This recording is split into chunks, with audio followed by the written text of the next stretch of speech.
À la une également, la présidentielle française. Laurent, je vous le disais, deuxième débat hier soir à la télévision, après un premier plutôt policier. Est-ce que cette fois-ci, vous diriez que les coups ont été lâchés par les 7 prétendants à l'investiture de la gauche? Et écoutez, ça avait été effectivement assez sage pour le premier débat. Là, c'était plus tonique, c'était plus tranché. Il faut dire que les sujets s'y prêtaient aussi. Ouais. Vous l'avez dit, la politique migratoire, notamment la question des réfugiés, le nucléaire, le cannabis. Il y a des lignes de fracture à gauche sur ces sujets. C'est d'ailleurs un des problèmes de la gauche quand elle était au pouvoir, et ça s'est vu hier soir. Alors c'était beaucoup ce débat-là, Manuel Valls contre le reste du monde, pour être très honnête.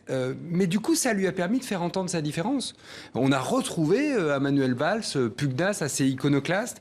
Par exemple, quand il a assumé la politique restrictive sur l'accueil des réfugiés, il était effectivement le Premier ministre à ce moment-là. Quand il a renvoyé au calende grec la sortie du nucléaire en France, ou quand il a tranché sur le cannabis en disant, par exemple, une société, ça a des interdits. La notion d'interdit, c'est quand même pas un discours de gauche traditionnel pour ceux qui ont vécu la gauche de mai 68. Donc on a retrouvé vraiment ce Manuel Valls iconoclaste, je le redis parce que c'est un mot important, du coup authentique dans ses bottes, pas celui qui essaye de rattraper un petit bout de sa gauche, un petit bout de sa droite, non. Il est sur la droite de la gauche, si j'ose dire, si vous préférez le centre-gauche, et c'est en fait, à mon avis, un des gagnants de la soirée. C'est le seul gagnant de cette soirée? Non, il y en a un autre, assez net, c'est Benoît Hamon qui confirme qu'il est très bon. Alors lui, à la gauche du Parti socialiste, vous voyez qu'ils sont en train de se partager ces deux électorats, très bon sur ses convictions, très bon sur ses propositions. Alors je mets un bémol quand même, parce que Benoît Hamon propose un 49-3 citoyen, c'est-à-dire un vote de blocage par les citoyens de lois votées par l'Assemblée nationale et par le Sénat en France, donc par le Parlement. 500 000 personnes, n'importe quel lobby est capable de les mobiliser. Par exemple, la loi sur le mariage pour tous, la loi sur le mariage homosexuel en France n'aurait pas été votée s'il avait suffi, si j'ose dire, de lever 500 000 personnes pour l'évacuer.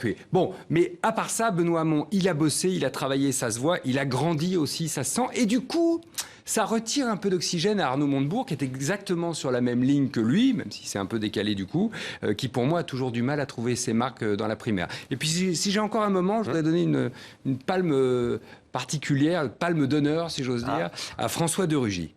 François de Rugy, c'est un homme qu'on a découvert, alors nous comme vous, pour être très honnête, lors de cette primaire. C'est un député de nantais, il le répète sans cesse d'ailleurs, c'est l'écolo réaliste, pas démago. Voilà. Et donc c'était intéressant, personne ne le connaissait, François de Rugy, mais du coup on se souviendra de lui.